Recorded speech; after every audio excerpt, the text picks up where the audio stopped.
Joey Salvia here, and it's a big episode. Oh, you're going to love this one. Laughs, life, death, even scatological humor, and everything under the kitchen sink. But first, let's take a call at 888-505-OPIE. Hi, it's me, Jeff, from New Jersey.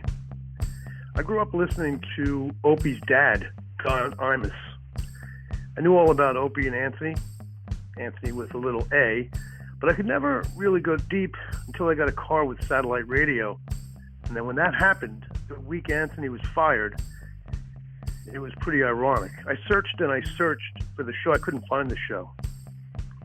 But then one hot day in July, I think it was the 5th or 6th, Jim and Opie went live.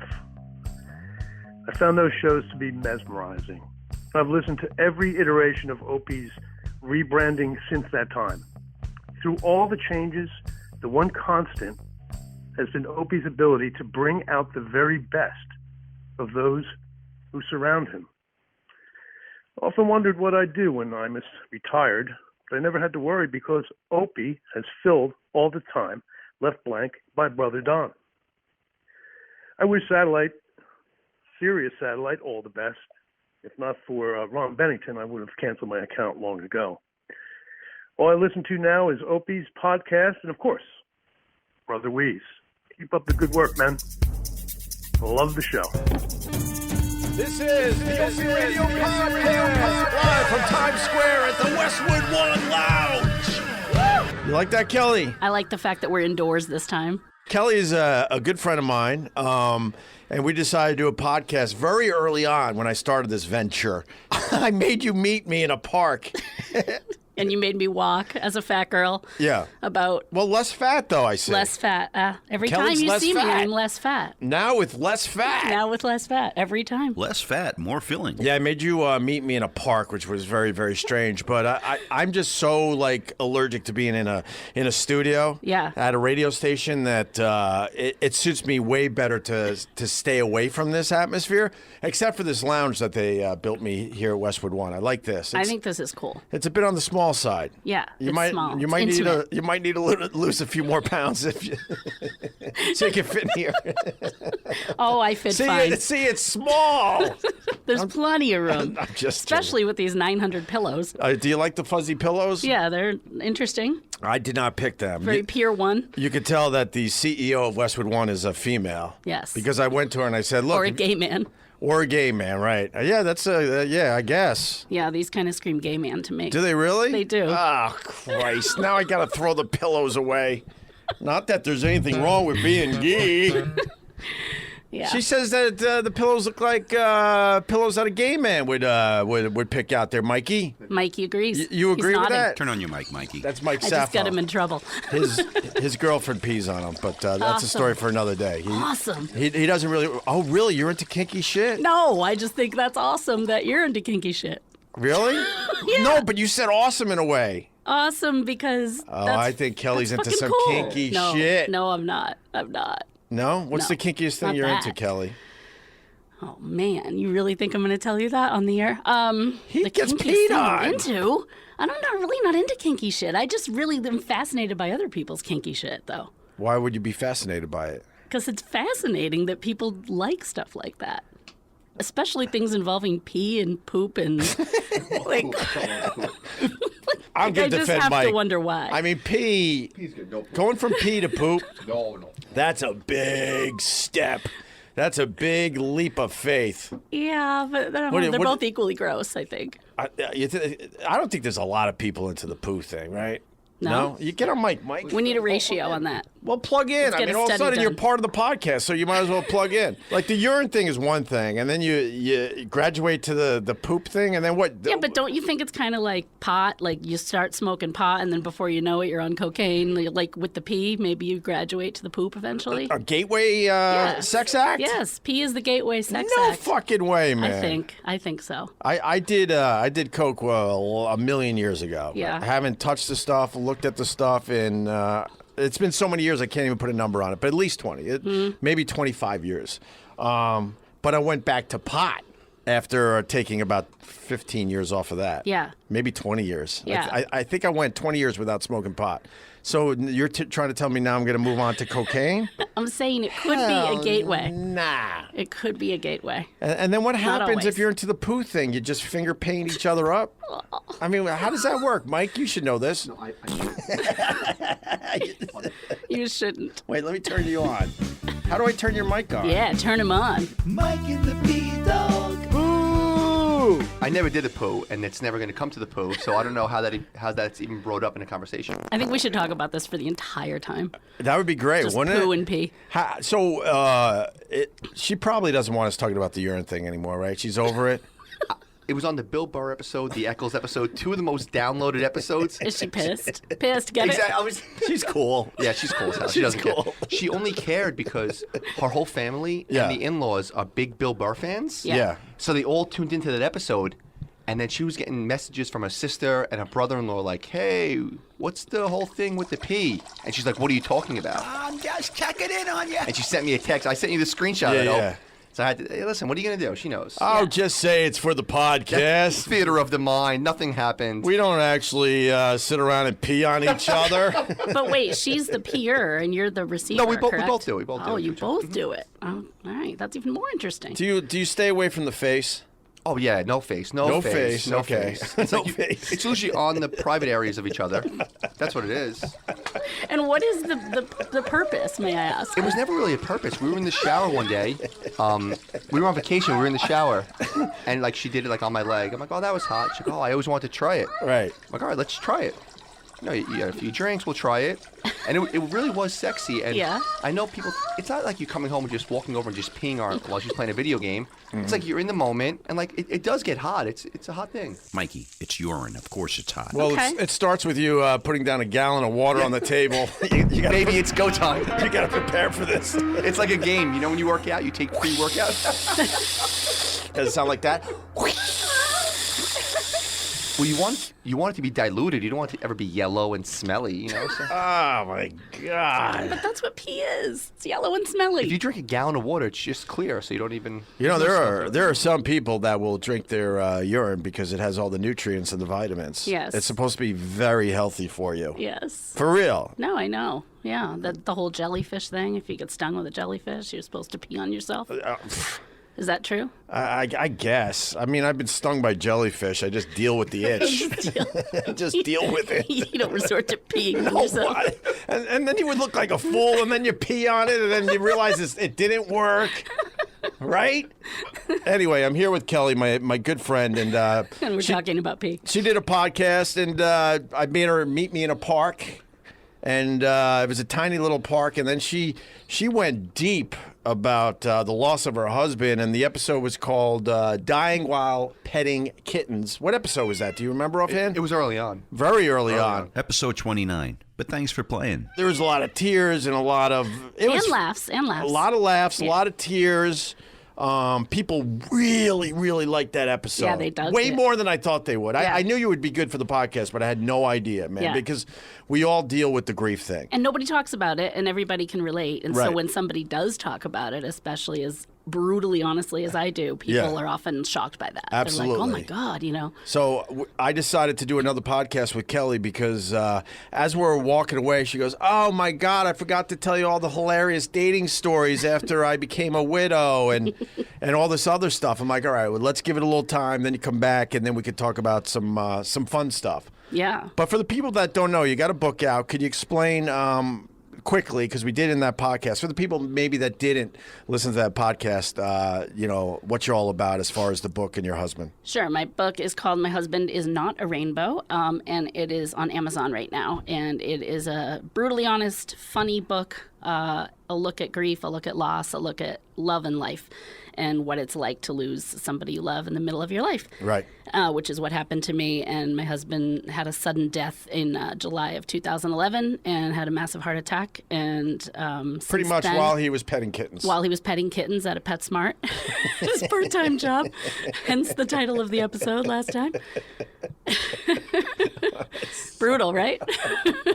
What a way to go. At least he wasn't getting peed on Right, that would be really awkward.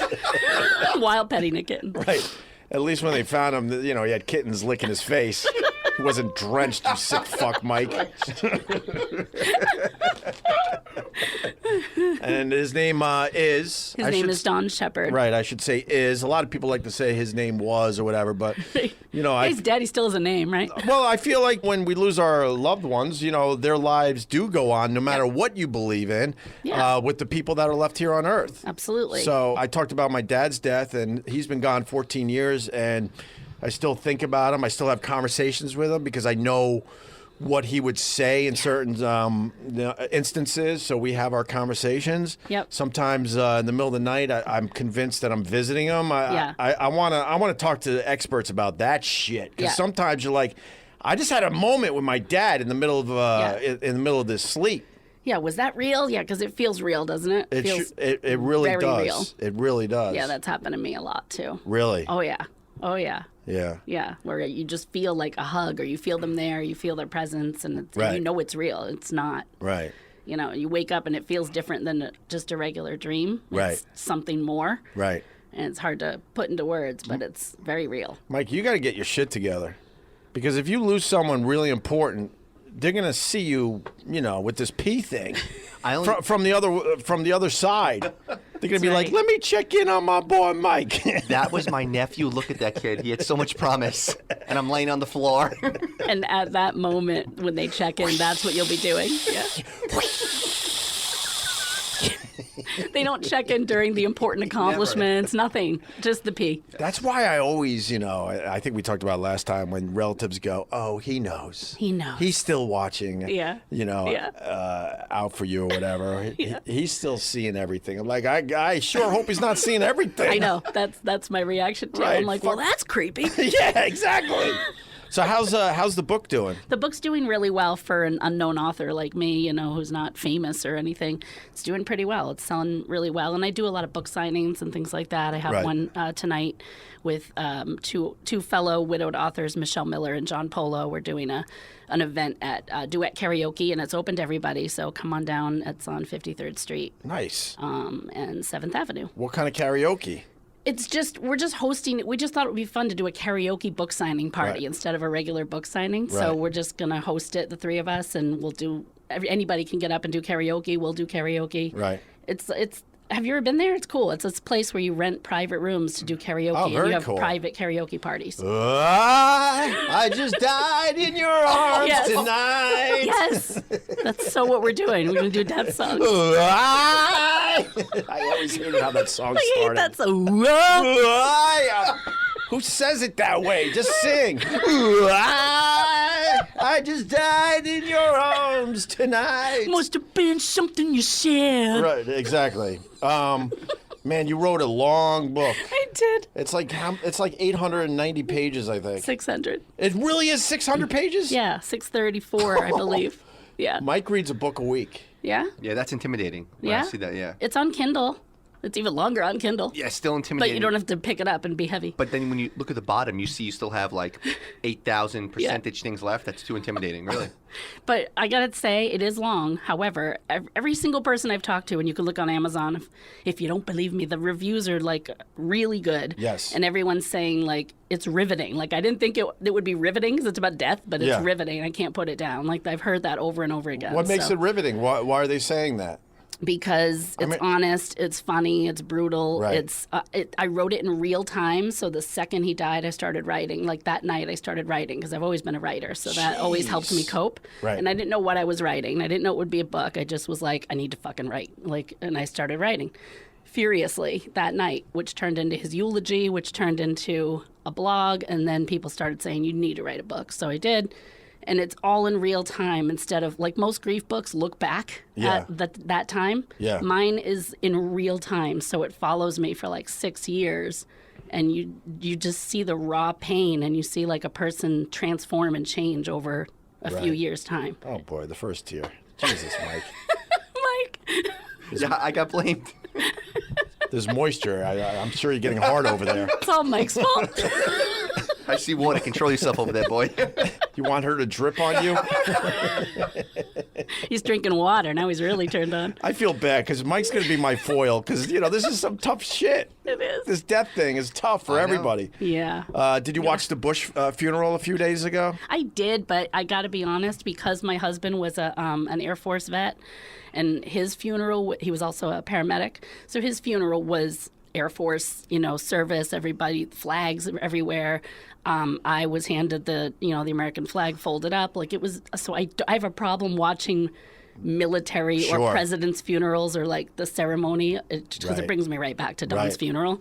So I couldn't watch most of it, but I did see some of it. Well, the one thing I took away from the funeral, and I think a lot of people took away from it, was the fact that in the end, George Bush was saying goodbye to his father. His father, yeah. That was beyond obvious to everybody. Absolutely. Yeah, the accomplishments and all that. That was for everybody else. And, and sure, George Bush talked about that as well. But in the end, you watched a guy talking about his father. Yeah, and he held it together till that last sentence, and then he was just heartbreaking. God, yeah, because he was supposed to have a sister. Well, he did have a sister, but she died at 3 years old. Mm-hmm. And he said something like all he wanted to do was hold his wife's hand again. And and so right now he's hugging Robin and holding Barbara's hand. Yeah, yeah. The best father a son or daughter could have.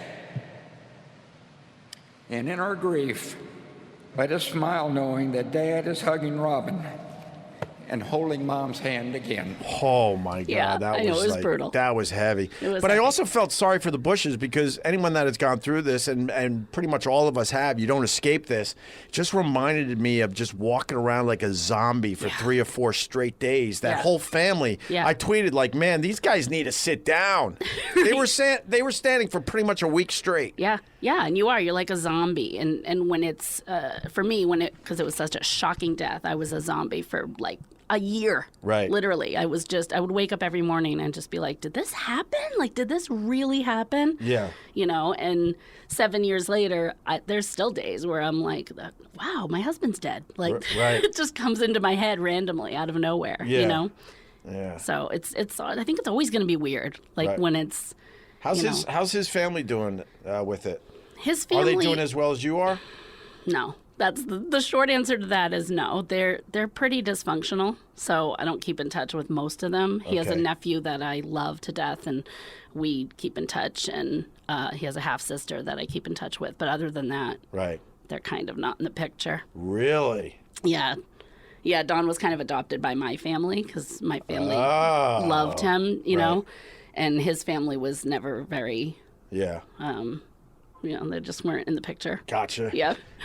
And the other thing from the Bush funeral is the fact that you see that and you realize, I realize anyway, it's like what a waste. Because I think you want to say all that stuff to the person when they're still alive. It was an amazing event. Yep. I call it absolutely. an event with the singers and the bands. Yeah, and because it's like a tribute to that person. And the jets flying by and the beautiful cars and and then the Air Force. It was everything. Yeah. And then you're like, but this guy is dead. Right. Is he actually seeing this? He's there, Opie. He's there. I don't Who knows? I'm starting to think, I really am starting to think after you die that you do move on. Yeah. But not like this. Yeah. In some blobby, weird, spiritual energy form thing. I agree. I believe that now. Yeah. I don't believe you're sitting on a cloud, hanging out, having a good time. No, I never did believe that. I always believed in energy because that's real. Energy is real. You can't What's your spirit? fight science. Yeah. So to me, that's the same thing. Spirit, energy, soul. It's all kind of the same Your spirit thing. and your actually, it is your soul. You're right. Yeah. I believe your that soul leaves your body and you become energy because we're all energy anyway. So our body dies, our heart stops. Our brain stops, and what happens to the energy? Energy can't die. It can't be destroyed. So what happens to it? That's the soul. Yeah. It just borrows our dumb bodies. Yeah. All right, I'm done with you. Goodbye. Exactly. And then moves on to something else. Right. Hopefully it moves on to a body that isn't into pee.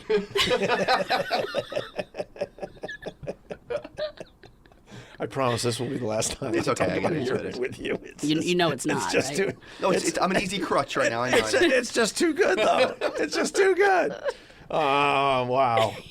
And is this book helping a lot of people? It is. It's helping a ton of people, and I know that because people tell me that pretty much every day I get private messages on Facebook and emails and people saying how much it's helped them and how much it's made them feel like they're not alone, like they're not crazy, like the thoughts they're having aren't crazy, and oh my God, I can't believe somebody wrote something this honest. This is exactly how I feel, those kind of comments. Right. So it's helping a lot of people, and it really honestly helps anybody who's going through any kind of loss. It doesn't have to be the loss of a spouse or a partner. Right.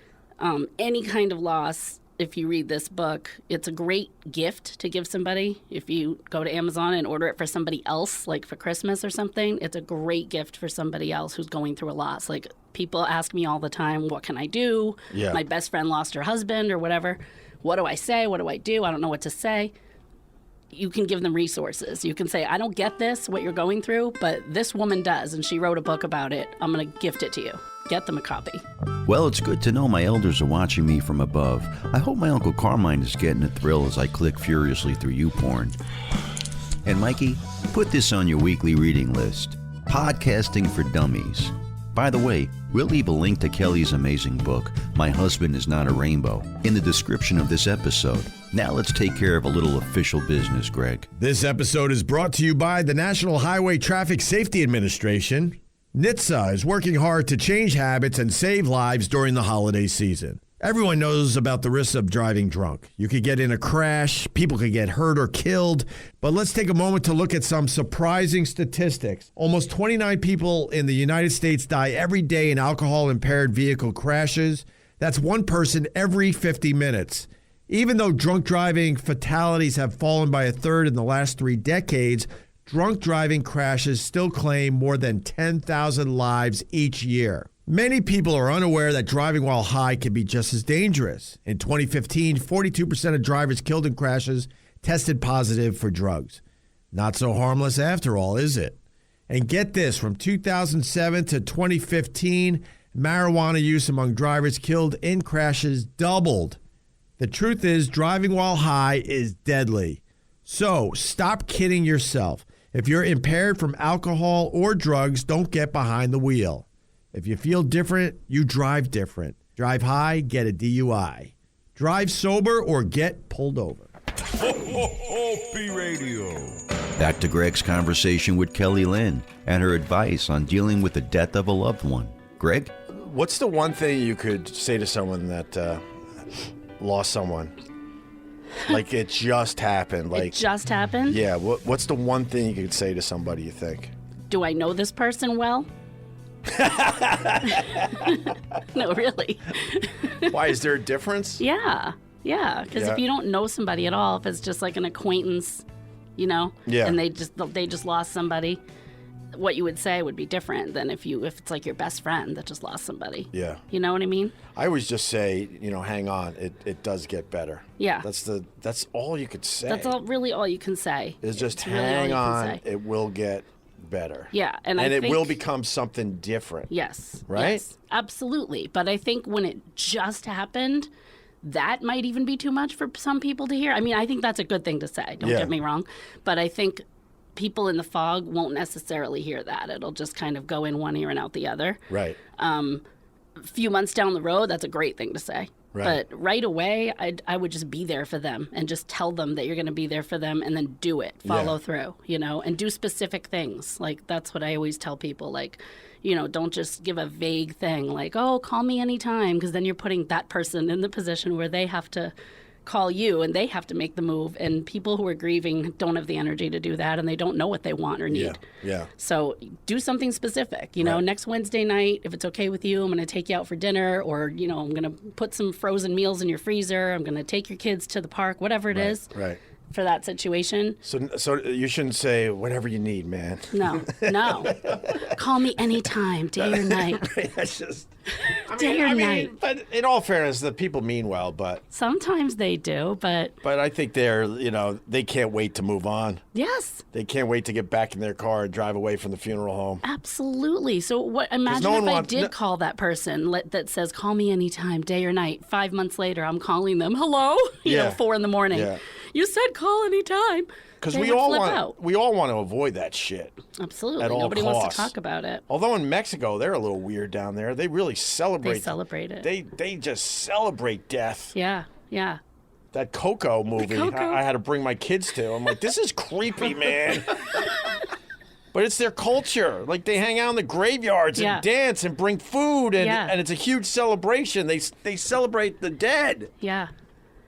Oh, my God. Yeah, because they believe that when you stop talking about the dead, that's when they die. And that's what I believe, too, honestly. I mean, it is a little creepy the extent they go to, but that's my belief, too, is like, that's why I always talk about him and tell stories. And, you know, and whether it's your husband, your grandmother, your best friend, whoever dies, like, we should talk about them. Why should that be a shameful thing? That's ridiculous that it's a shameful thing to talk about people that are dead. Yeah, I understand. You know? Somewhere in between. Yeah. Right? Yeah, absolutely. I mean, when you're like, having a fiesta on top of a grave. I mean, wow. Hanging up a piñata. It's like, well, all right, look, I get that. I get it. We want to, be a little happier about this. Yeah, but we want to celebrate. My goodness. There's a town in India. Oh, man, maybe Mike could look it up. Very spiritual town where people go to die. What? And yes, and they burn the bodies. And no one's really sad because it's an incredible celebration because you're releasing the soul and the spirit. It's Hinduism. Wow. And supposedly, hopefully Mike has the information. I didn't realize I was going to bring this up today. I should have did research on this. But the fire has been burning for thousands of years. Oh my goodness. And one lady went there to die, and somehow the story goes that she. You got the name of the town there, Mike? That was fast. It starts with a V, I think? Yeah, you nailed it. Viverdon, where Viverdon? Indian widows go to die. Vrindavan. Indian widows go to die. Widows? Mm-hmm. Yeah, they live in the ashes. Yep, that's it. And the fire's been burning for how many years? I didn't get Does that. Does it say? No, but they're awaiting their turn to die. Yeah. Well, there was one lady that went there because she thought she was going there to die, and it turns out she didn't die, and they got her out of the town, and she was really freaking mad. She was really mad. That's how special this place is as far as, leaving this earth. So they go there, like, when they know they're dying? A lot of people go as their last thing. Yeah, and they'll hang out. Crazy. They'll pretty much hang out in the town. Wow. And then they die, and then they throw their body basically on this fire that's been burning for, I want to know how long, but for a really long time. Yeah. And the ashes are supposedly like 2 or 3 stories high. You're fired. How crazy is that? That's really crazy. And they said no one's sad. Everyone's incredibly, happy and spiritual over there. I wonder why it's widows specifically. That said widows go to die. Huh? 500 years. The fire's been burning for 500 years? For 500 years. Wow. Yeah. I gotta look this up because that said widows go there to die. Yeah, it's mostly widows who go there because they're so poor. The husbands die. They can't support themselves anymore. Right. So they're going there knowing they're going to die, and they're so poor that when in their towns, they can't do anything else. So they're just going there basically for support and for food and stuff. Oh, wow. Yeah, it's sad. So the people in the town support them it seems like as it's the really family sad, normally would. I heard it wasn't sad at all. Well, it's sad that people are so poor that they have to go there alone, but they're loved there. They're not like outcasts there. Right. But they're leaving their place because they're lonely. They have no husband anymore. Right. They're going there to die. Oh, my God. That's That's a little different. You sure? It's not at all what you said. I did a quick search on it. Great. Now every pimp on 8th Avenue is going to head to India. No, they are going there to die. It's the city of widows. Yeah, that I know. City of It is the widows. place you go to die. And they throw you on the fire, right? Mm-hmm. There you go. God, and they that's get rid horrifying. of that. And they get rid of that vessel. That dumb vessel of ours, and let the soul be free. Well, this widow ain't going there to be thrown in the fire. Fuck you. That ain't happening. No, your life is back on track. You're doing well, right? I'm doing well. Since I last saw you? I'm doing well. Are you still with that guy? That guy, yes. Yeah? Yes, Nick is his name. Yeah. Yeah, we've been together 17 months. Nice. Yeah, it's a thing. It's a relationship. It's love. Yeah. But does he still have to hang out with Don's pictures all over the place? Less of Don's pictures. Less of Don's pictures. How does that feel? I don't know. Ask him. Have him on. No, how does that feel for you? Like, is it weird? No. Is it weird for me? What? To have? It's weird for him. Obviously I would imagine. It's hard to explain, but obviously you care so much about Don still. Yeah. But you got this new love in your life. Okay, so he's very and now understanding. Don's got less and less pictures. No. He would never ask me to put less pictures up. That's not what I meant. What I meant is that, but when time goes by a little bit, I have chosen to put a few less up because I had like a fucking shrine next to my bed, and it got a little weird because I had a boyfriend. So I felt weird about it. It was never him asking. He would never ask me to do that. Right. He's really cool about it. He's really, really pretty amazing about it, actually. He takes me to go and, put more ashes down where Don's, where we got married. And he's really great. He's very supportive. Very supportive. That's very cool. Yeah. He lets me love Don and lets me love. He understands, right. That I'm always going to love him. How do you separate the two? I don't think you have to. I think you blend the two. Right. You have your life today and you have this person who you will always love who died. And you have this other person who's here on earth and that you love right now. Right. And I kind of think that it's all connected in some way. Do you find it strange that you had to lose Don to be with this guy?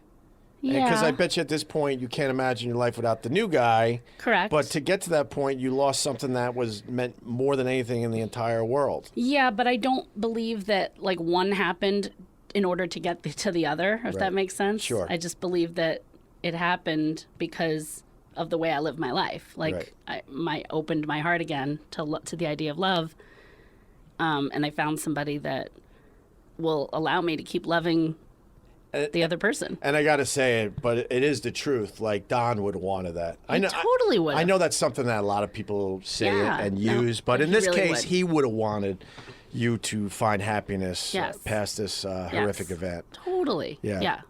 We talked on the last podcast. My dad was married twice. Yeah. And the only reason I'm here is because he lost his first wife at a very young age, a kidney disease that is more or less you could live with nowadays. But back then, you got this thing, you were done. She died in her 20s. I don't even know how old she was when she died. And he lost 2 kids. We went over all this. And the only reason me and my 5 brothers, I'm one of 7, but there's 6 of us from my mom.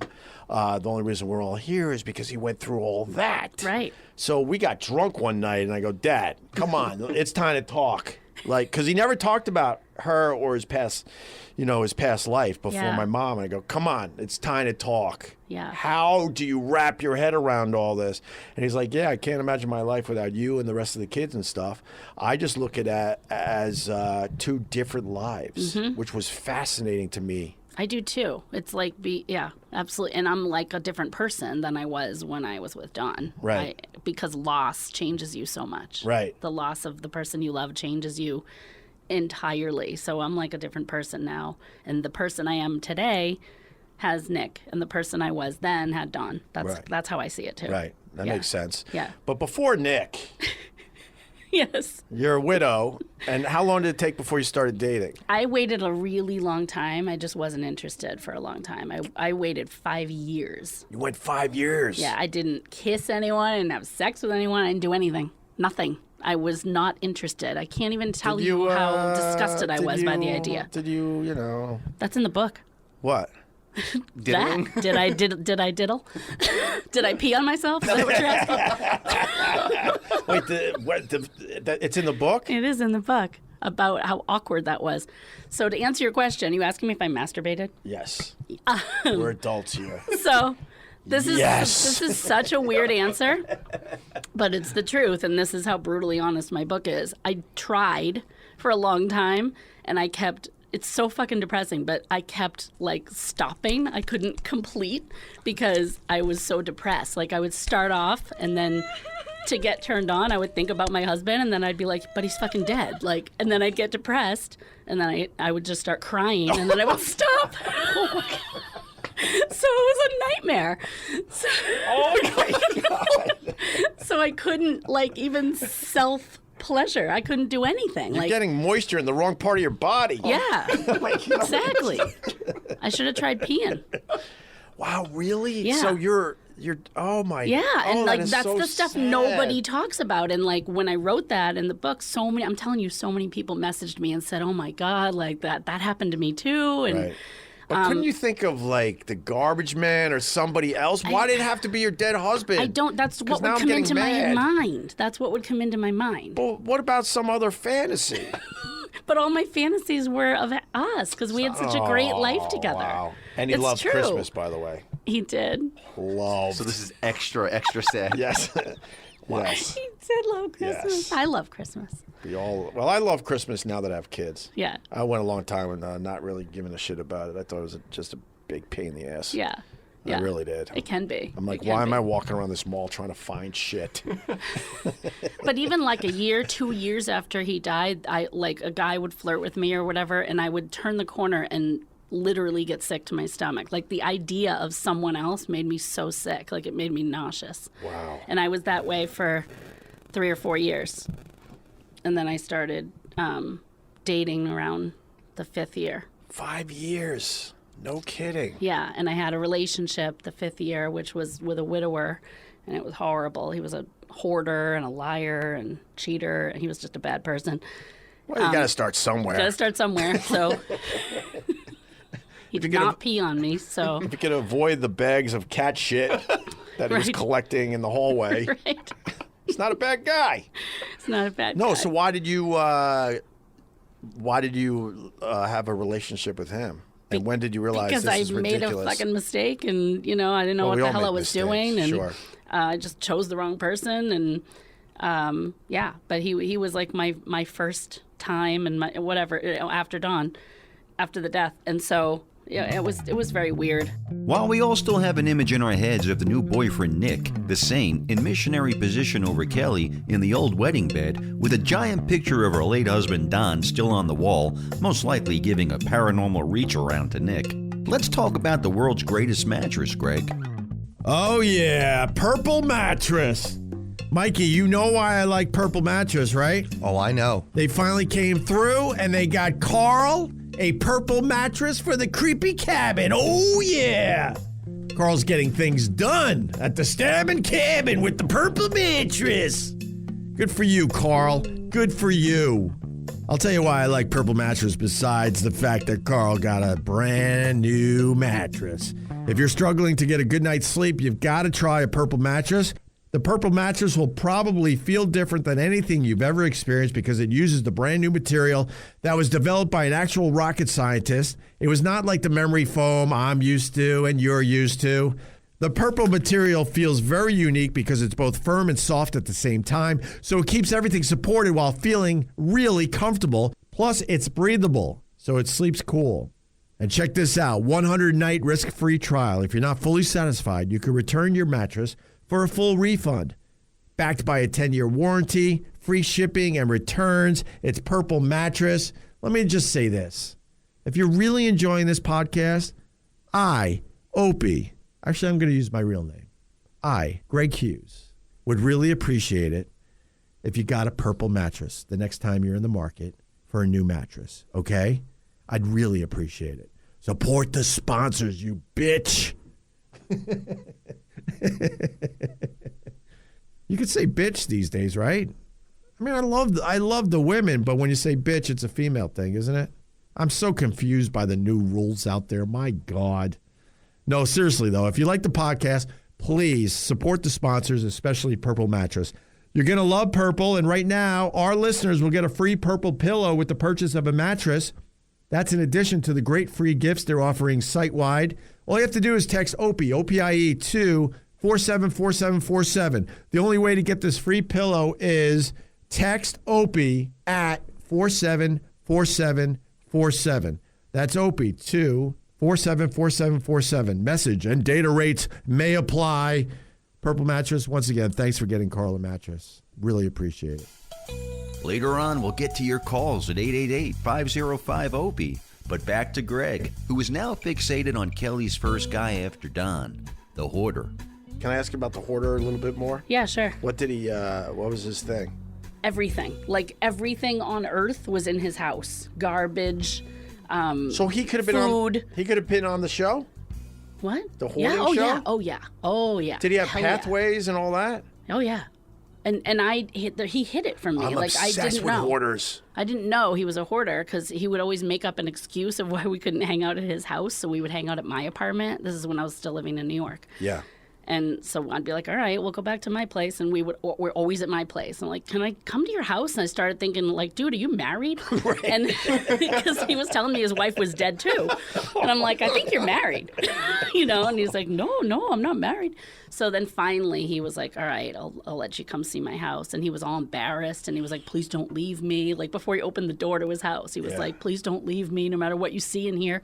And he opens the door and it's just this fucking nightmare. Holy, how bad? Come on, you gotta explain. Like bad. Newspapers, garbage, just... Did it smell? Oh, it stunk. There was shit. Literal... Oh, you like this, Mike. There was shit on the walls of the bathroom. And on the floor, and on the ceiling, and like everywhere. Actual shit. Like smeared. So what was that about? Like a fucking painting of shit. He might have been a serial killer, man. That sounds way worse than hoarding. Did it smell? Oh, God, yeah. Did you ask why is there shit smeared all over your walls and ceiling? Yes. And he was so embarrassed. And we just left the house. We stayed there for like 20 minutes and then we left.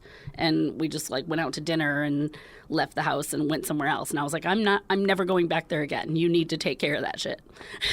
Literally. The shit. And so. Wow. Yeah. And soon after we broke up. But like he was. Wow. It was a nightmare. An absolute nightmare. And that was a product of grief, of somebody not coping with their wife's death. Oh, you think it started after his wife's death? I know it did. And that's very common. I've read about it. It's very common that a lot of people who are hoarders, it's because of a trauma that happened. Right. And the trauma happened in that home. And in his case, it did. His wife was very ill, and she was ill in that home, and they lived with their parents upstairs, his parents, and they were sick. And so he had a lot of trauma surrounding that home, and so I don't know, a lot of people deal with it by just keeping the home exactly the same as it was when that person was alive, and it becomes like this, time machine thing, like frozen in time. I think a lot of people do that. Yeah. I mean, we don't have my family home. It's not ours anymore, but for the longest time it was. And you go into my parents' room and it was set up like my dad left it that day when he walked out of the house and got in that car accident in front of our house. A lot of people do that. Creepy, man. Everything was still hanging up where it was supposed to be. Right. Yeah. I think it's and we cleaned strange. out a lot of the house and his office and this and that, but man, none of us touched that stuff. We just, in a weird way, wanted it to just be like that. My mom was no longer living in the house, but every once in a while we'd stop in and go to that room and just go, oh my God, this is like it. Time stopped. Time stops. It freezes. Right. And that's why they do it, I think, because that's the one place where they can go and pretend that everything's the same. What a fucking nightmare, though. That was your first It was my relationship. first relationship, yeah. After losing Don. And then he cheated on me with another widow. I ran a widow. That's funny? That's hilarious. No, why it's hilarious. You guys are fucked up. No, and you'd find it funny, too, now, because you're a comedian. Kelley's a very funny comic as well. Yeah, it's hilarious because it's so sick. It is so sick. It's dark humor, man. That is crazy. It gets even sicker. I ran a widow support group for widowed people, and he was a widower, so I was like, oh, you should come to my support group that I run. It's a social group. We met for lunch, dinner, a couple times a month. And so he was like, oh, all right, I'll come with you. And he cheated on me with one of the widows in that group. And like they started showing up together, like him and I would go there together, and then one day, I call him up to hey, you want to go together? You want to meet me to go to this thing?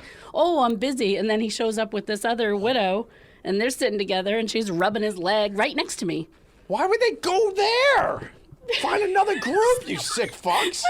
Right? They wanted to. I think they wanted to, maybe that was do it publicly. I was going to say maybe that was their kink in a weird way. Yeah. That is strange. Right?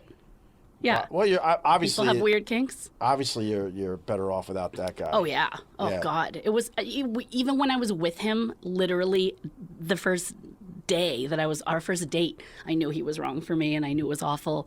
And I was like, what the fuck am I doing with this guy? But I was so lonely. It was 5 years, and I just wanted something. Like I just missed something. Right. Right. And so that was that. Man.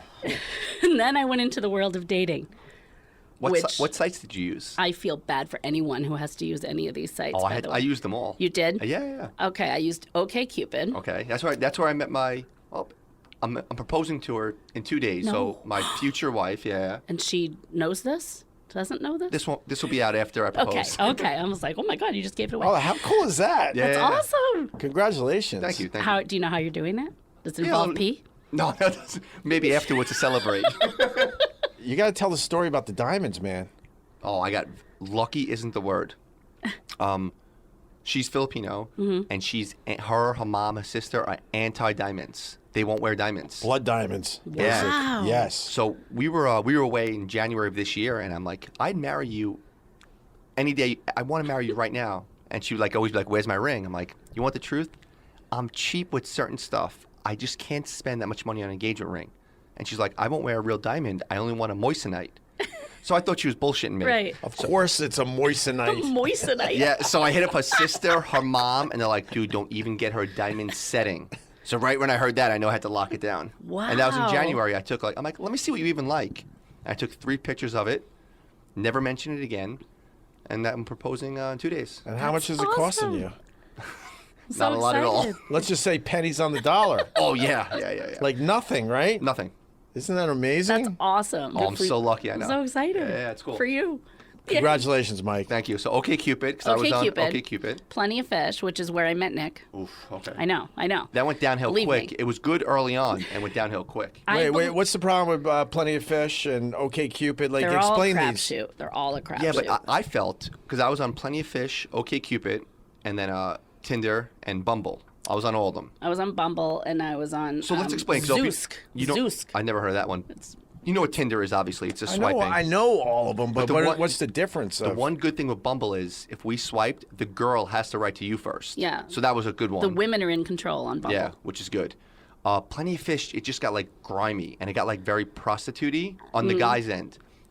You'd hit up girls and they'd write to you right away, but they're 10s and then 9s and they would go right away to being dirty, and then right away they were prostitutes. So Plenty of Fish went on the guy's angle. Actual prostitutes? Yeah, they were. Oh. Yeah, that went the guy angle. So I got off that. And OkCupid was pretty much the most in the middle one I enjoyed. Yeah, and that's why I think it's a crapshoot, because I had more luck on Plenty of Fish. I had actual real dates and with normal people, and some weirdos too. But OkCupid, I met a ton of weirdos. No, it's weird. I'm older than you guys, but we're more or less within the same range. And isn't it strange? You move forward a whole bunch of years, and online dating is the norm. Yeah. I come from a time you were if you were online trying to hook up, you were into something, right? Yeah. Something a little kinky or whatever. It wasn't. Yeah. It wasn't normal dating shit going on. And let me tell you, after being married and then widowed and trying to go out there again and start over, starting your life over at for me, I was 40. Well, it was 5 years later, so I was 45, and it's hard because I didn't know what was going on. I didn't know how to do the dating sites. I didn't know what I was doing, and you just learn as you go. And there's so many wackos out there, just weird people. Weird. In what way? That's why I said earlier that it fascinates me when people have these weird kinks. For example, so one of the dates I went on, the guy seemed normal, asked me, the normal questions, and said he wanted to take me out for dinner. Saw my picture and everything. I put honest pictures up with my full body, so he knew I was overweight. And we get to the restaurant, and the conversation starts getting, he's asking me a ton of questions about food. And he's, and he seems very excited. He's just so, what are you going to order? And I'm like, I don't know, the spaghetti and meatballs, or, you're going to get the ziti or the spaghetti? What are you gonna get? You think you're gonna get the ziti or the spaghetti? And I'm like, I don't know. I guess I'll get the ziti. Oh, okay. And he's rocking back and forth. I'm serious. He was a freak. And what about the bread? Yeah. Are you gonna start with bread? No. He literally said that. Literally was like, you want garlic bread? Let's get some garlic bread. Let's get the waiter over here. And get her some garlic bread. And so I would, eat a little piece of garlic bread, and he's watching me. And he's just watching me eat. And he's just making all these comments. And he's like, oh yeah, you like that bread? Is it good bread? It's good bread, right? I'm like, yeah, it's very good. And I'm trying not to Why laugh. don't you put a little more of that bread in your mouth? What do you say? He's like, oh, I like For to dip it in Daddy. all of it. Eat the bread for Daddy. Oh my God. It got really creepy. And so, You're going to order an appetizer, aren't you? yeah. He was like, So if we were together, like a couple, if we were together and we were in a relationship, I would let you eat whatever you wanted, and you could just eat if you wanted to eat 4 or 5 helpings, I would let you, and that would be awesome. You could eat and eat and eat, and you could just get bigger and bigger, and I wouldn't care. I'd be into that. and I was like, okay. And, I wouldn't be into that. That's not the goal that I'm searching for. And that's a Chubby Chaser. Beyond. Yeah, that's a real thing with it. It's a real thing. The whole turn on is to keep feeding. And to get bigger let me and keep bigger feeding and you. bigger. Yeah, right, and preferably get to a point where you I was can't like, do you want me leave to your bed. explode? Yeah, is that the goal? Right. That I explode? That I Right. spontaneously combust? Because that show, like My 600-Pound Life and all that, Fascinated with that show. I love that show because in a lot of cases, because they don't go down this road. Right. A lot of the guys, you're like, why is he way thinner than her? Aren't they eating the same shit? He is so skinny every time. Because he's into her getting as big as fucking possible. And the show doesn't really tackle that part of the issue. He's the enabler. And all of a sudden, you could see the guy as he's putting a salad together getting really pissed off. Right. Like, fuck, I can't believe the cameras are here and she's actually going to lose weight. Yeah. They're not happy for the woman. Not at all. And you Or the notice women, it. I should say. You notice it too. They always get all pissed off and they're not supportive once Right. they start losing the weight. Right, And they're just like in the background. Because they feel like they're going to be useless. Yes, absolutely. Because now they don't take care of her. Like she could actually, get out of bed now and do a few things. Yeah. So it's sort of a control thing, I think. Right. Because when she's in bed and she literally can't move, they're controlling her. Right. It's like they're in control. Once she can get up and walk, the control's gone.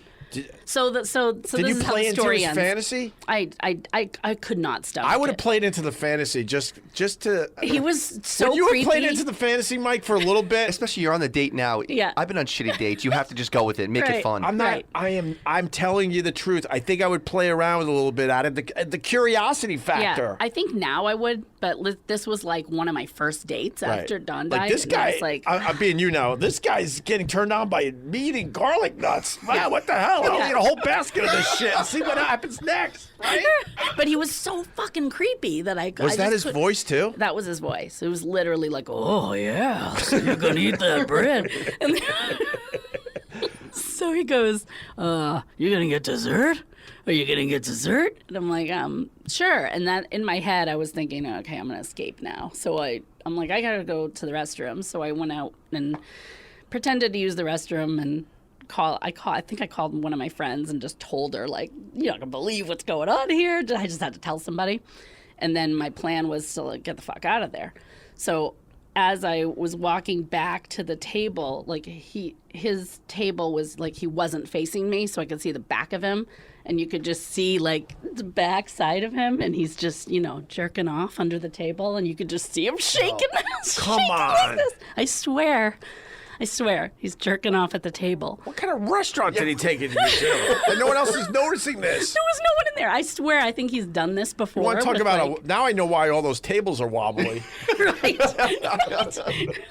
There was 2 other people in there. The water's and they were way moving on the like other side. it did in Jurassic Park. Right. This guy's just going to town on himself while you're going to the bathroom. Yeah, it was 3 in the afternoon, and it was this little Italian place in Queens. There was no one in there except 2 other people on the other side of the room. Well, I would assume if So I got the fuck out of there. I was like, I am not going back to that table. He was so creepy.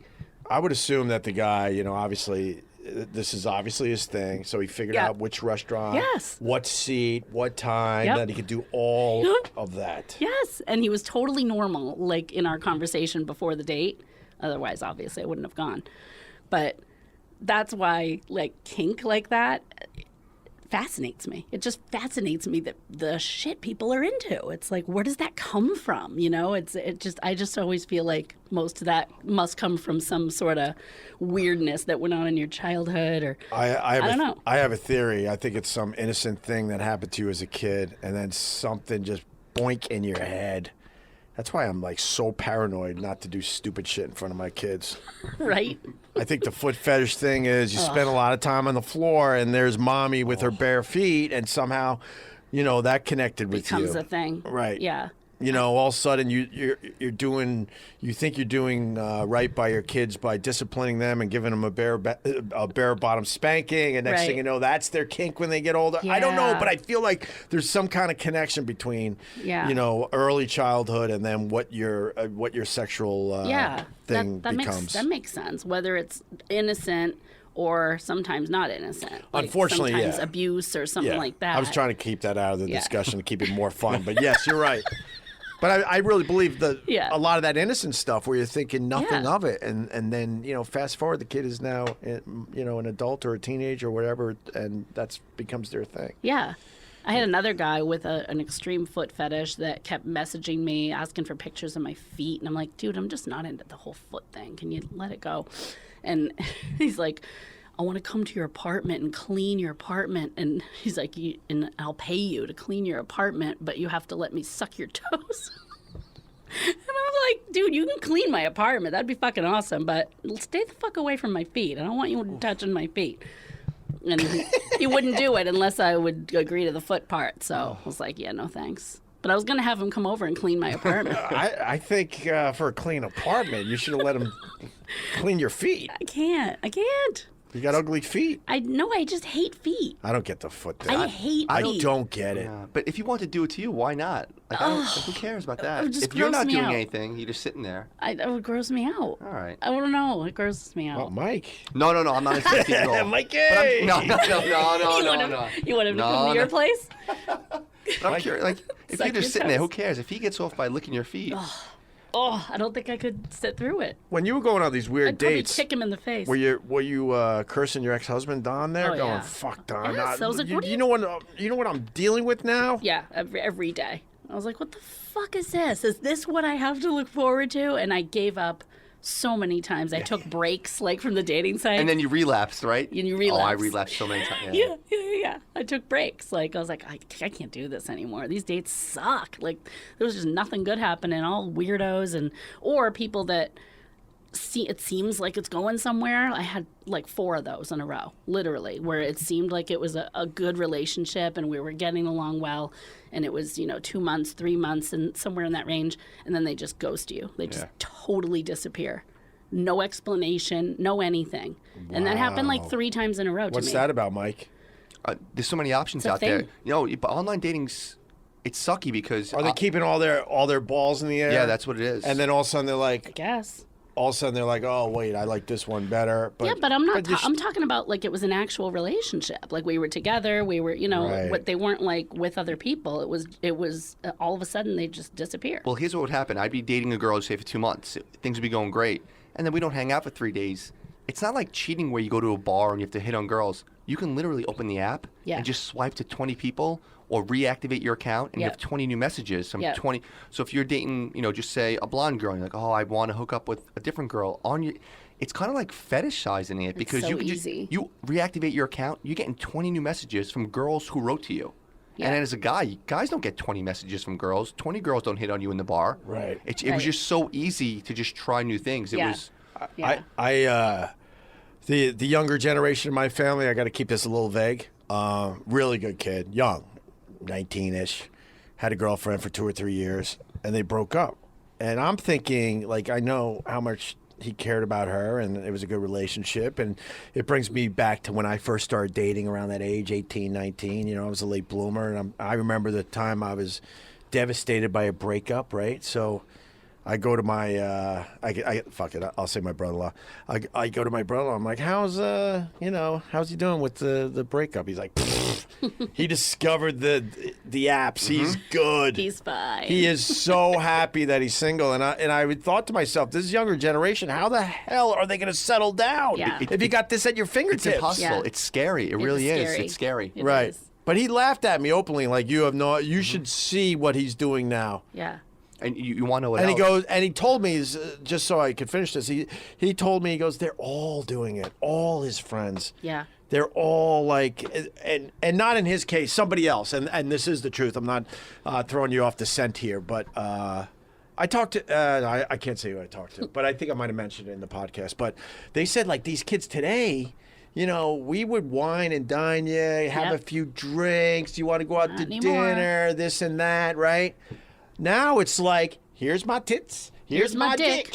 Well, And that's like the hellos for these kids now. Yeah. You want to know what the biggest thing is?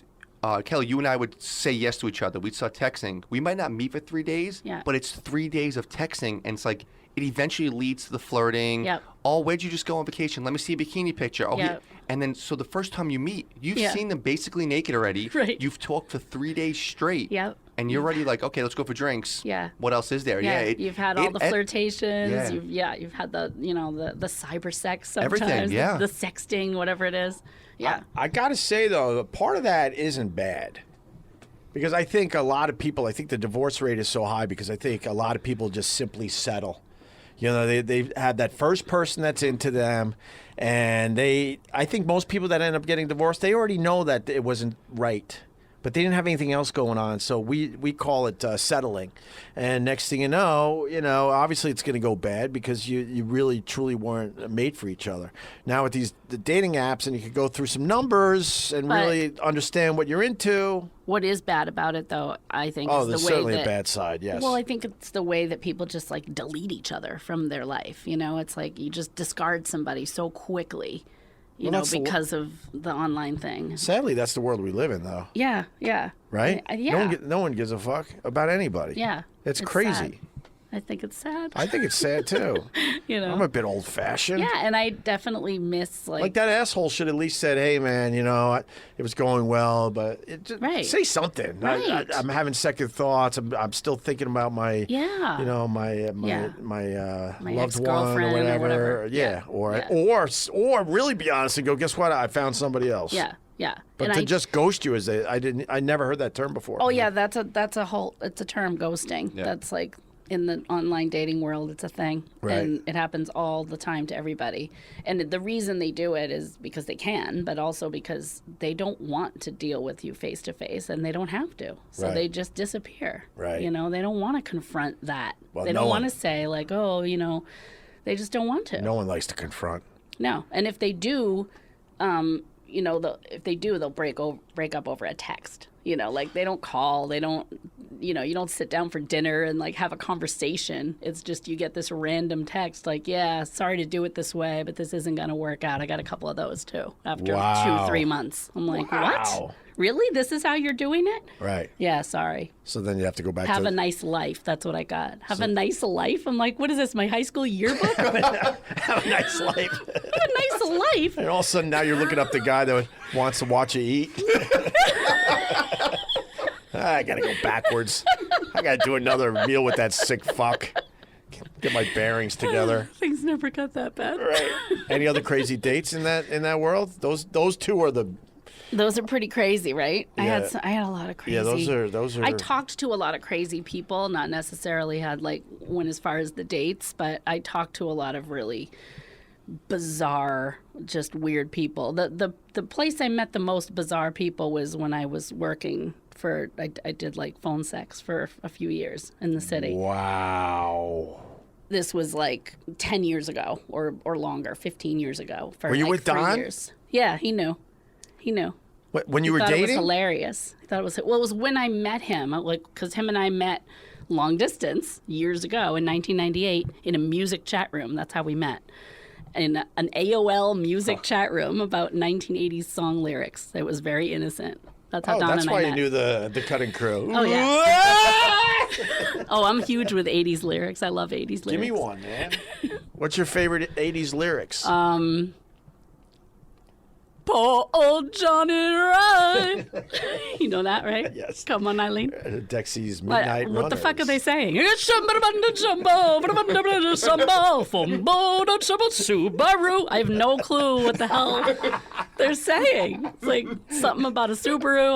I'm lost. And then finally everyone starts saying, come on. Yeah. And then it goes back to...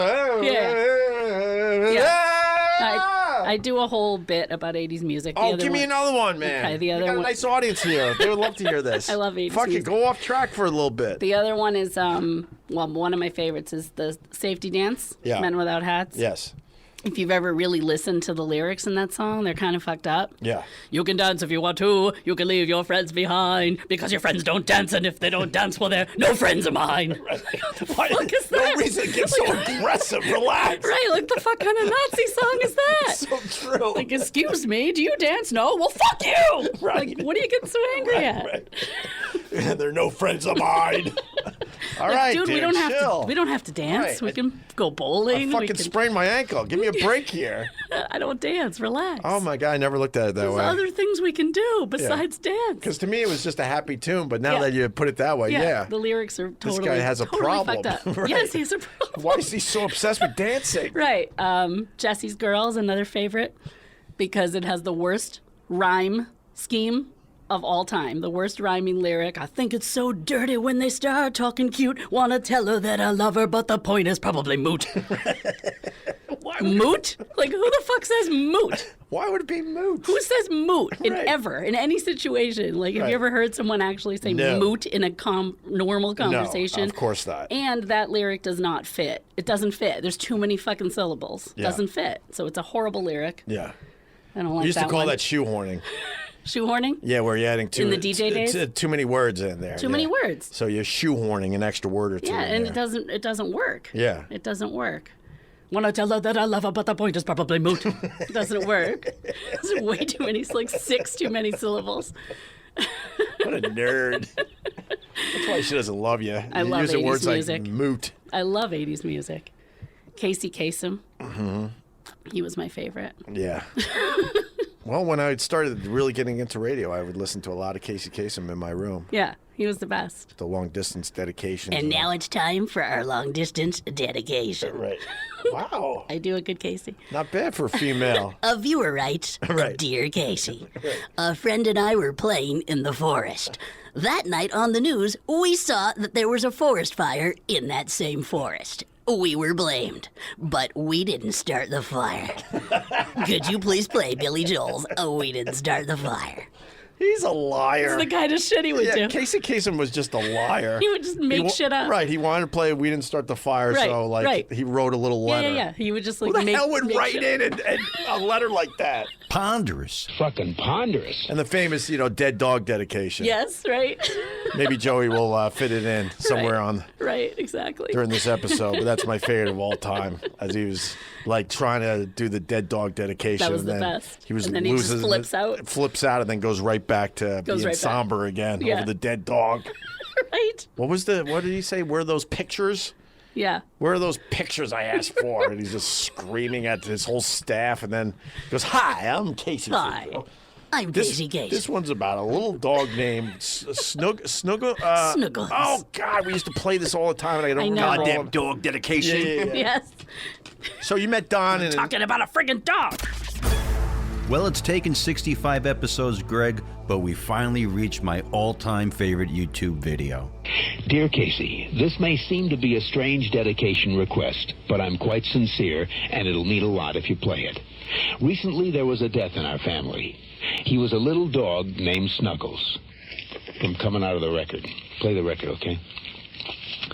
Please. See, when you come out of those up-tempo goddamn numbers, man, it's impossible to make those transitions. And then you got to go into somebody dying. They do this to me all the time. I don't know what the hell they do it for, but goddamn it, if we can't come out of a slow record, I don't understand it. Is Don on the phone? Okay, I want a goddamn concerted effort to come out of a record that isn't a fucking up-tempo record every time I do a goddamn death dedication. Now, make it, and I also want to know what happened to the pictures I was supposed to see this week. This is the last goddamn time I want somebody to use his fucking brain to not come out of a goddamn record that is that's up tempo, and I got to talk about a fucking dog dying. Any other lyrics? I'm loving this bit. Got one more? Yeah. Let me think. I got one more. Yeah. The safety dance one is the best. Safety dance one is a good one. You missed that one, Mike. It's a good one. Yeah. It's the science one. Science! Oh, blinded by She blinded science? me with science. How do you blind someone with Yeah, science? like what the fuck does that mean? Oh, we all Like, went with it. Oh, okay. She deafened me with algebra. Like, what does that mean? I don't know. It's absolutely no sense.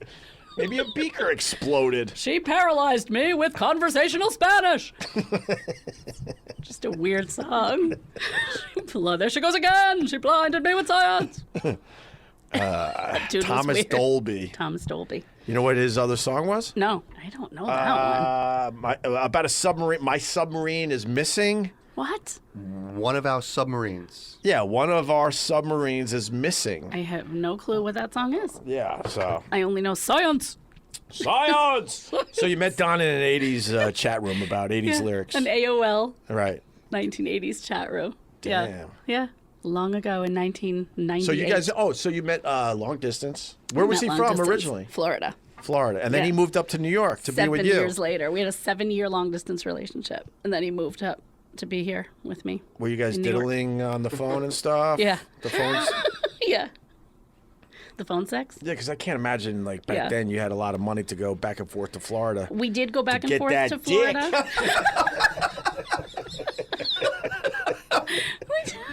I never met Don, by the way, and I've known Kelley for, I don't know how long, probably 10 years now.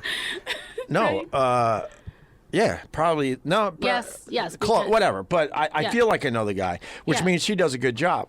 That's the Yep. job of the people that stay on Earth. Yes. To make sure people don't forget about their loved ones that have passed and make sure they're still represented in this world. Yeah, And you do a good job of that, Kelley. We should all be so lucky, Gregg, to have a Kelley in our lives. Someone who keeps a picture over the bed that we bought while she's banging the next piece of shit. They got to put up with that. I love you, Kelley. I'm imagining Nick feels like Don was his best friend at this point. Boo! Carl, bring us up to speed. I'm bringing it up to speed. Here we go. Okay. Hang on, everybody. Okay. There she goes. So then Don comes up to New York. Yes. And then he's got to deal with you as a phone sex operator? Well, I had been doing that job. Like I was on the tail end of it, I think, when I met him. Like I did that for maybe another 7 or 8 months, and then I ended up leaving. So I was there for about 3 years, but most of it was when I didn't know him. Yeah. He thought it was funny. Like I just told him in conversation, like, yeah, I do phone sex for a part-time job, and he's like, no way, that's hysterical. So he would always ask me for stories and. Well, let's back up a little bit. So why did you decide to do that? How did you get recruited? Were you going through the yellow pages? Like, how do you even become a phone sex operator? So it's pretty damn easy. You just have to have a sexy voice, and there you go. That's it. That's the one requirement. They don't care about anything else. But you called up a company, or? I was hanging out with my 2 gay friends one day and we were looking in the Village Voice, I think it was, and they saw an ad for phone sex, and they kind of dared me to call. They were like, you should do that. You have a great voice. And I called and got an interview, and I got the job. What's the interview process? The interview process. Can you eat this bread? I guess they just want to hear your voice. They just want to hear your voice, and they want to make sure that you can just go with anything, like in a conversation, because your job in that call is actually not to get them off. That is your job eventually, but your job is to keep them on the phone as long as humanly possible so that company makes money and so that I make money before they come. That's your job. Right. Like, if you keep them on the phone for, 47 seconds, nobody's making any money. You're making like $1. But if you keep them on the phone for a half hour, an hour, 20 minutes, or sometimes 2-3 hours, I'd be talking to people. Oh, my God. Then you're making some good money. Right. Because that's where the money is made. It's like the what they're paying to talk to you goes up. So every the interview minute. process, though, you're sitting there. What kind of questions are they asking you? And are they making you read scripts, or are they like? No, they just said, "Can you improvise? Will you go with any situation?" And there's a lot of actors there. Like, I'm an actress and a comedian and stuff. So there was a lot of other actors there too. And it's just very easy. It's a very easy part-time job for actors because that's what it is. You're just playing different roles. Yeah. So yeah, they did have a few like suggested scripts for different situations. So you'd be sitting at a computer and the call would come in and it would tell you like what the fetish is or what the turn on is. It would say like, this is a submissive call. You are a submissive girl. You are in college. You are 19. Like it would tell you all that. And so you play that character and you answer as that character and you make up a name and it's all like very... But did you have to go somewhere or Yeah, it was here in Manhattan. They didn't put a system in your house? Nope. This was like... Were you next to other people? This was like the late 90s.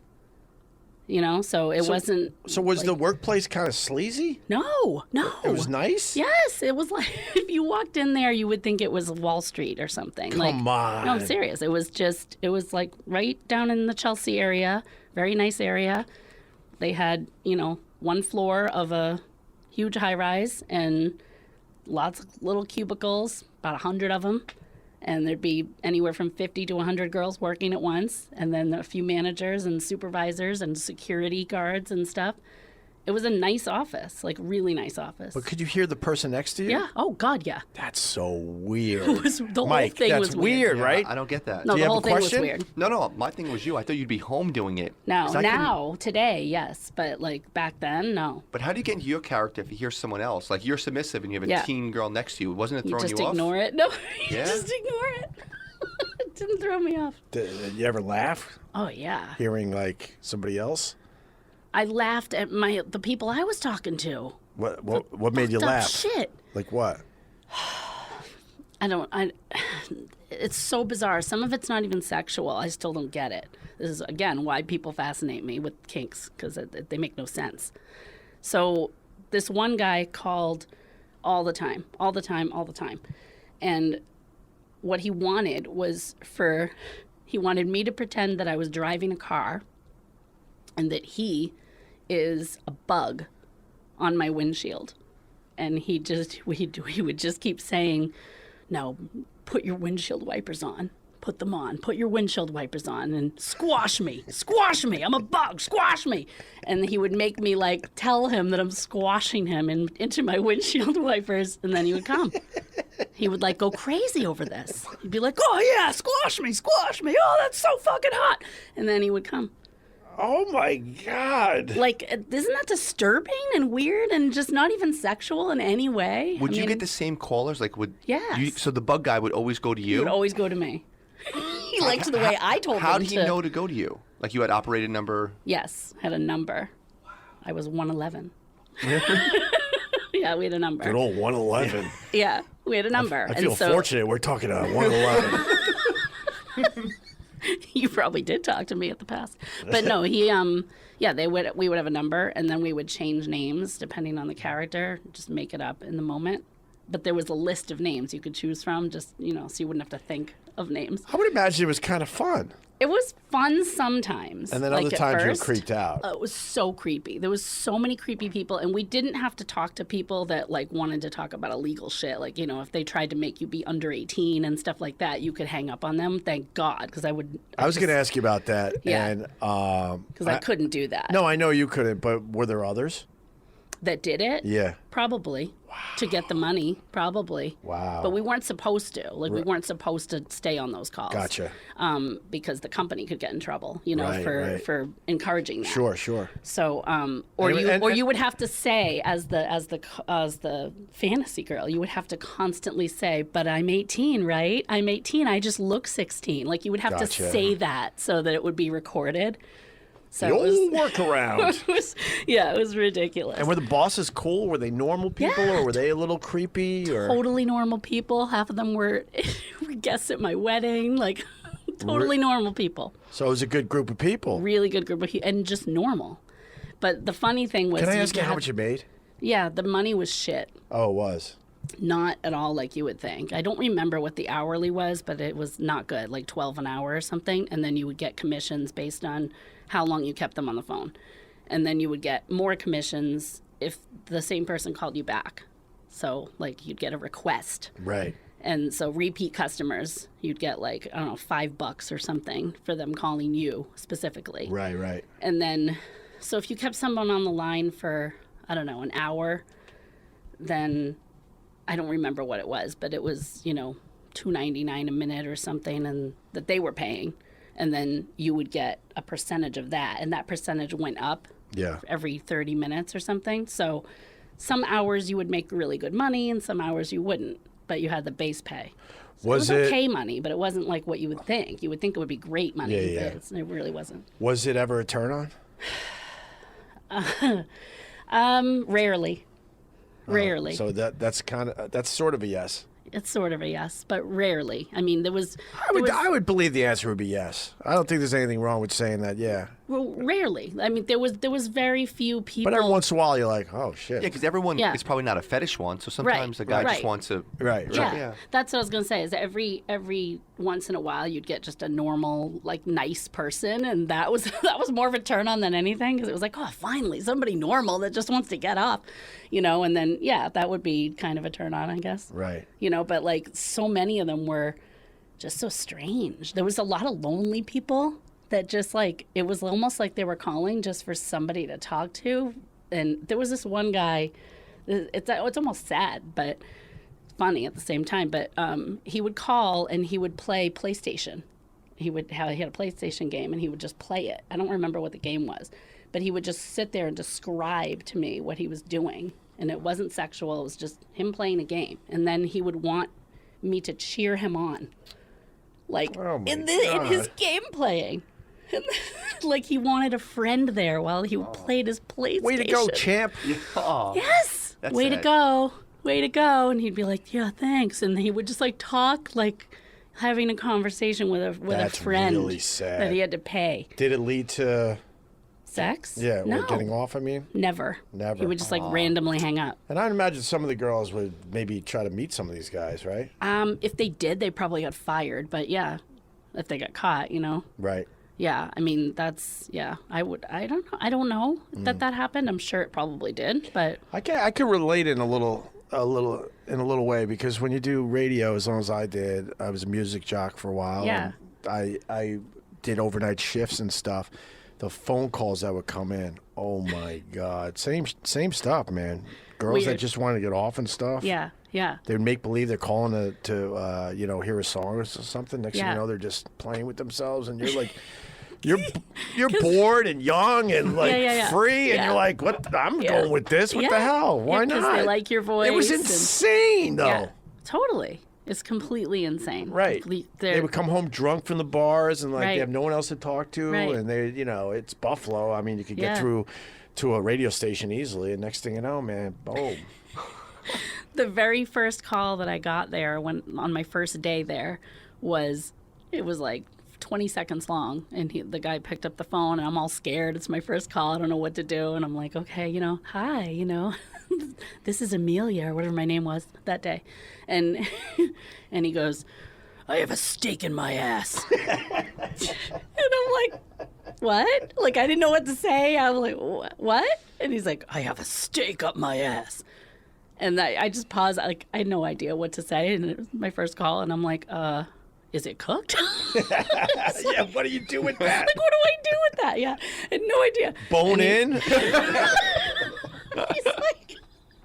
He's like, no, it's raw. And then he just like, oh yeah, and just hung up. It was like 20 seconds. It's like, okay, this is going to be an interesting job. Great, I just made 37 cents off that phone call. Yeah, 37 cents. And Don, your ex, knew that you would leave the apartment to go do this job for a while. Yeah. Was he ever jealous or pissed? No, it was never when we were living together, because we had a long-distance relationship for the first 7 years. So it was when he was still in Florida. Right. So he would like ask me about it, when we would talk. Tell me more. Yeah. Be like, these guys sound like freaks. Yeah, he just thought it was hysterical. Oh, I'm sure you two found the comedy in it. Yeah, he thought it was great. There was one guy, we called him the umbrella guy. He had the same fantasy every single time, and it was very, very detailed. And it was like, he would stay on the phone for like 2 hours. So I loved talking to him because it was great money, but he was so boring. But his name was Steve, and his fantasy was that he was in his office and he would like make you go through this whole thing like you knew the scenario. Like he would explain the scenario. He's like, this is what you're going to do. I'm in my office. You're going to tell me. We're going to have a normal conversation, and in the middle of the conversation, you're going to use the word umbrella. And when you say the word umbrella, it's going to hypnotize me, and I'm going to slowly start to become Stephanie instead of Steve. Ew. And so, like, during the conversation, so then Are I you allowed to say ew? Yes. Yeah, we'll allow it. Ew. With this We'll P allow it. culture PC culture we got? That's an ew. It's an ew. I'm saying ew because of the umbrella. Yeah, right. So then I continue. would have, a conversation with him, and I'd be like, yeah, so, I was walking up the street, and, it started to rain, and so I had to get out my umbrella, and then there's this pause on the other line, and he's like, umbrella, must become Stephanie, umbrella. And he starts like becoming this female, and his voice starts turning more female, and he's like, I'm not Steve anymore, I'm Stephanie now. And then he starts talking in this creepy female voice, and then from there it turns into, tell me to go into my desk and get the vodka out of my desk and start swigging it. Okay, go into your desk and swig that vodka. And he starts swigging, and you could hear him like swigging something. Like he was actually doing this stuff. The hair standing up. It was creepy. That is so creepy. And so then, like, it would always end the same way, which was he would tell me to make him go into different drawers in his desk, and in each drawer was like different panties and all these different things that he would put on. Make me put on the panties now. Okay, now I'm going to put on the bra. And then he would put on this whole outfit and become Stephanie. And let me put on the makeup. And then he would get in his car, and you could hear him turning the key and everything. And he was like, oh, now tell me to go to the, whatever those places are called, where you go and suck dick behind a glory hole. That's where he wanted me to take him. That took a turn. Yeah. So he's like, and he's like, I have to do it because you're telling me to. I have to. I'm Stephanie, and I do whatever I'm told. And then the call would end with him like getting out of the car and like going into the place. Who knows if he was actually doing it? But that was like he would go through the whole entire scenario, and he would call like 3 times a week. For 2 hours on the phone. This whole process would take 2 hours. And it was never any different. It was the same conversation, like every word for time. word. It was like the routine of it that he got off on, I think. How does it get to that? Like, how does your life become that? Going back to we were talking about dumb, innocent fetishes, like, feet and maybe a bare bottom spanking when you're an adult or whatever. But how does it become that? Your What whole happened life in is your a lie. life where all of a sudden, like, the wires are now crossed? And I have to tell you that the most common fantasy by far, can you guess? Because I bet you'll be wrong. See, I would just go a phone sex. What was the most common thing that people wanted? I would go with schoolgirl. That seems like everybody would want that. That was common, but Okay. it's not the most common. Threesome? No. Sort of, but not really. They would use the threesome in order to get this fantasy. That would be their justification to get there. What is role playing with the Disney princess? Having sex with the same sex? Yeah. Guys. Really? Yeah. Guys that were most of the time married, had Right. girlfriends, totally straight guys. But they would start it off saying it's a threesome fantasy. Right. They would say, "Oh, so my fantasy is to have a threesome, with me and you and another guy," and they would start off saying like they wanted to watch me with the guy, and then every time it would turn into like, yeah, so what if while you're sucking his cock, what if I got in there too and I helped you? What if we both started sucking it? What would happen then? And then, I'd have to continue. Like, it would always end up that way. Like, they had this fantasy of, like, they wanted to be with another guy, but they never wanted to admit it. It was my idea, and they had to do it because I talked them into it. Wow. That was the fantasy. And that was the biggest fantasy? By far. By far? Yeah. By far. Man. There's a ton of guys out there that want dick. Wow. that aren't getting, right. that aren't living that lifestyle. This is eye-opening. Yeah. That's why it's How do you not fascinating. laugh I did. at half this shit? I did. I So pressed what do the fucking mute button and laughed. The moot. The moot. The moot button. The answer is moot. I did laugh. Constantly. I would imagine it was kind of fun. That sounds like a fun job until... Started out fun. It got really What made you go, exhausting. I can't do this anymore? When I started hating men. When I started hating all men, because I'm telling you 70% of the calls were just creepy and weird, and a lot of the ones that were over the line, like, you know, they want to talk to little kids and be sexual with little kids and stuff like that. And I just couldn't take it. I was like, this is sick. I don't want to talk about this stuff. And when that became overwhelming, like where I started getting bitter and hating men, I was like, I need to leave this. You gotta like, go. this is not cool. I don't want to feel this way. Were there a lot of women that called? No. Not many. Maybe like 5 in the whole 3 years I was there. You did it for 3 years. Wow. Yeah, part-time, but yeah. Yeah. Yeah. Let's get back to your... I want to make sure people get your book. Yeah, you know. Get the book. Get the book. It's on Amazon. Get the damn book. I can read something from it if you want. Yeah, that would be good. I could do that. I'm still in shock over Stephanie. Stephanie! I'm usually not at a loss for words, but I'm like, how am I going to seg out of the phone sex thing? Yeah. Go back to the book. It's not easy. A little bit, and then wrap this damn thing up. It's not easy to segue out of that one. It really isn't. Anything else you wanted to talk about today? I don't think so. Yeah. I think we covered everything. And you're in a decent relationship now? I'm in a very loving, awesome relationship. Way more normal. Yeah, he's wonderful. He's a great guy. Are you still living with mom and dad up there in Massachusetts? Yes, thanks for bringing that up. Appreciate that. Your life is a blast. My goal is to get the hell out of my mom and dad's basement in the next year. So let's make that happen. They love you. Yeah, well, let's make that happen. Let's sell me some books so I can get the hell out of there. Yeah, we should do that. What do you want to read from the book before we wrap up? Well, let's see. I can give you a couple choices. I can just read a section that's like kind of funny and kind of real and sad. Sure. You want me to do that? Yeah, Okay. the name of the book again, and this is for Don, obviously, who passed unexpectedly. This book is heavy. It's called My Husband Is Not a Rainbow. Right. Which is based on a comment someone made to me about him being a rainbow after he died. Right. He's a rainbow. I saw him in the sky. So this is called Country Music Hell. And just to set it up a little bit, this is probably 2 or 3 weeks after he died, so it's very early on. And I'm home with my parents in Massachusetts. I was still living in New York at the time, but I was home, I think it was after the funeral, and I was taking a couple weeks off to be with them. So this is just a typical day in the car, a couple weeks after the biggest loss of my life. So today, we were in my parents' car going somewhere, and my dad put on some horrific country music station. Not only did he put it on, but for some reason, we couldn't shut the speakers off in the back seat, which is where I was sitting.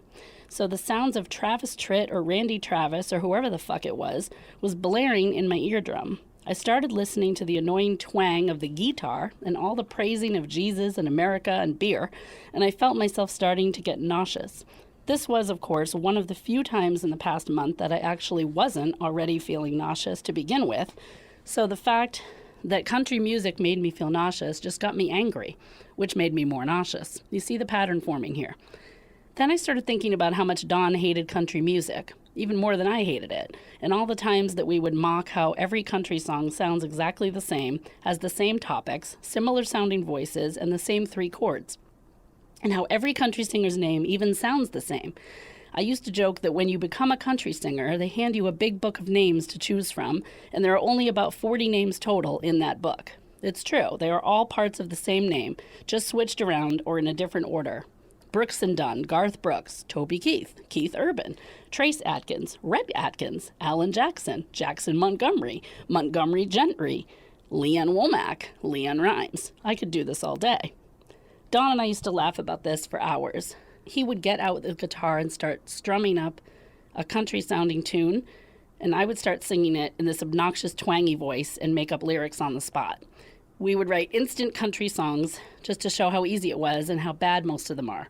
We did this mostly to amuse ourselves when we were bored, broke, and inspired. But one time we did this for my mom, and we got her laughing pretty hard. So I'm in the car, and now I start thinking about how Dawn and I both couldn't stand American Idol winner Scotty McCreery. I called him Scotty Baby Lock Them Doors McDreary, or the tool on the stool. And how we both predicted from day one that he would win the whole show, because America loves a boring white guy who sits on a stool and sings about trucks and Jesus in a low voice. Dawn did the funniest impression of him. It was hysterical, and I would laugh every single time he did it. I would actually make him do it for me. I would request it often. Do Scotty. The impression was of him singing that song that he sang on Idol. And he would sing the lyrics, "Baby, lock them doors and turn the lights down low." He would sing it and make these faces that Scotty made where his mouth went over to one side, and it made me laugh so hard. So the stupid country song is getting louder and louder, or it seemed that way in my head. And then it goes from Travis Tritt to that obnoxious Carrie Underwood Jesus Take the Wheel song. I started to breathe really fast, the tears started coming again, and I felt another panic attack coming on.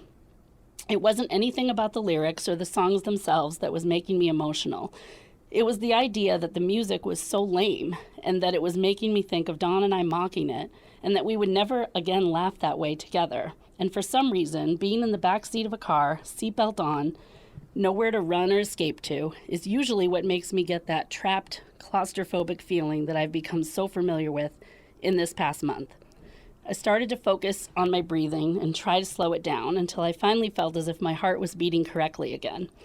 At that moment, my mom was looking at me quite concerned and asked if I was okay. "Do you want the music off?" she asked. All I could do was shake my head yes, but what I really wanted was for Jesus to take the wheel and drive us straight into the nearest lake somewhere, just so I could get out of this hellish prison of a car. Tonight, my parents are inviting Ev over to watch the Country Music Awards. Wonderful. I'm stuck in a condo where the huge TV will be blaring song after horrible song for 3 mind-numbing hours, watching men in ridiculous hats parade around and sing about whiskey and cheating wives. I must find a method of escape. Dawn is so damn lucky to be dead. Wow. Bravo. That's well written. Thank you. Yeah, so that's just a little piece. Yeah. But it's kind of real time like that, you know, Right. just little snippets. You're in the book. Ooh. I asked for the book before we did this episode, Mike. Yeah, this is your copy. Look. And she goes, "You'll never read the whole thing." I'm like, "I'm a good reader." And then I looked, I'm like, "Oh my God, it's 800 pages." No, it's actually 600. It's only 600 and only something. 600 pages. You'll do it. It's a good read. I absolutely. I have faith in you. No, I'll absolutely read the whole thing. So how do people get the book? Just go to Amazon and search "My Husband Is Not a Rainbow." It's right there on Kindle and paperback. That's the best way. My friend Kelley Lynn. It's me. How do they get a hold of you? Twitter and all that? Twitter @Kelley is Kelley, Kelley. Instagram, same. And Facebook, Kelley Lynn. Yeah, and that's it. Those are the 3 best ways. This was a great episode. This was fun. We always have fun. Yeah, I mean, after that reading, we gotta just end this thing. That was beautiful. Thank you. Really nice. Yay. And heartfelt. All right, Joey. No Gregg. more pee? Nothing about pee? Mikey. Never live it down. Again with the Joey. Joey, take it away. I will. Again with the Joey.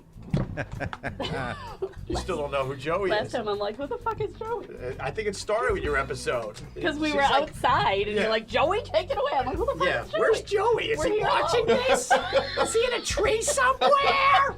It made no Does sense. he also like stink up his ass? That Does he was like awesome. to be peed on? Yeah. Awesome. That was great. Yeah. Does he like to be peed on? Are you talking to imaginary people? Oh my god. Sorry. Yeah, that was awesome. We always have fun. Of course we do. Great job, Gregg, Kelley Lynn, and even Mike Sappho. That was fun. We got to hear more of your pee-pee stories. We'll leave a link in the description for Kelley Lynn's book, My Husband Is Not a Rainbow, Asshole. No, that's not actually the title. My Husband Is Not a Rainbow. In the meantime, we go to 888-505-OPIE with your calls. Go. What's going on, guys? Steve from New York. Wanted to get this in quick. Want to wish you guys a Merry Christmas and a Happy New Year. Joey, Opie, Carl, Vic Henley, Sherrod, the whole gang. I love you guys. Keep on going. Opie, I love hearing how happy you are on these podcasts. The end of 64 got a little real, but I completely understand where you're coming from, brother. I'm with you. Most of us are with you. Thanks for the interaction on Instagram. You guys know who you are. I'll see you next year. God bless you, Steve. Thank you. Merry Christmas, Happy New Year. Next. Okay. All right, go. Dwayne from Tampa. Checking in. It's my third time on the OpieRadio podcast hotline. Just got done with the Gebhardt episode.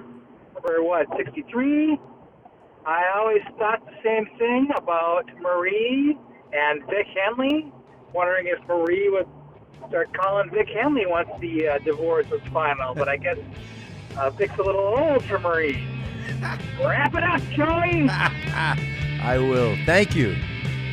Once again, don't forget to leave us a 5-star rating at Apple Podcasts. Also, comment in the comments section. Get to OpieRadio.com for cool merch. Holidays are here. What are you waiting for? Check out some of my songs at joeysalvia.com. And a special treat for you right now for the holidays. I got in touch with my friend at EB Guitar Man.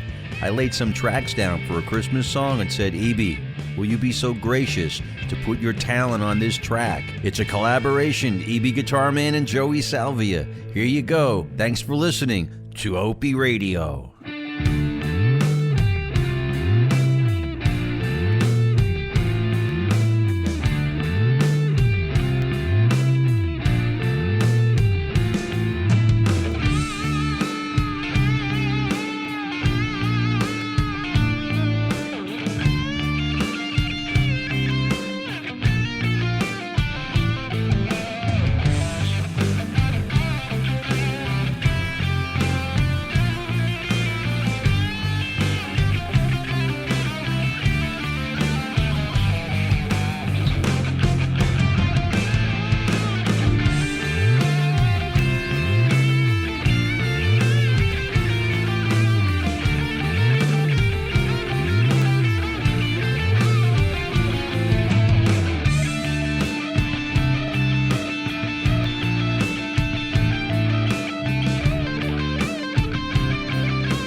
The Westwood One Podcast Network. The Jim Ross Report. My main event right now, as it stands, would be the individuals that, quote unquote, are the most over and the fans care the most about. Charlotte versus Becky versus Ronda Rousey. There's no reason that those three ladies could not adequately and powerfully close a WrestleMania. They are over. The Jim Ross Report. Download and subscribe at Apple Podcasts, Google Play, and the Westwood One Podcast app. Free from the Westwood One Podcast Network.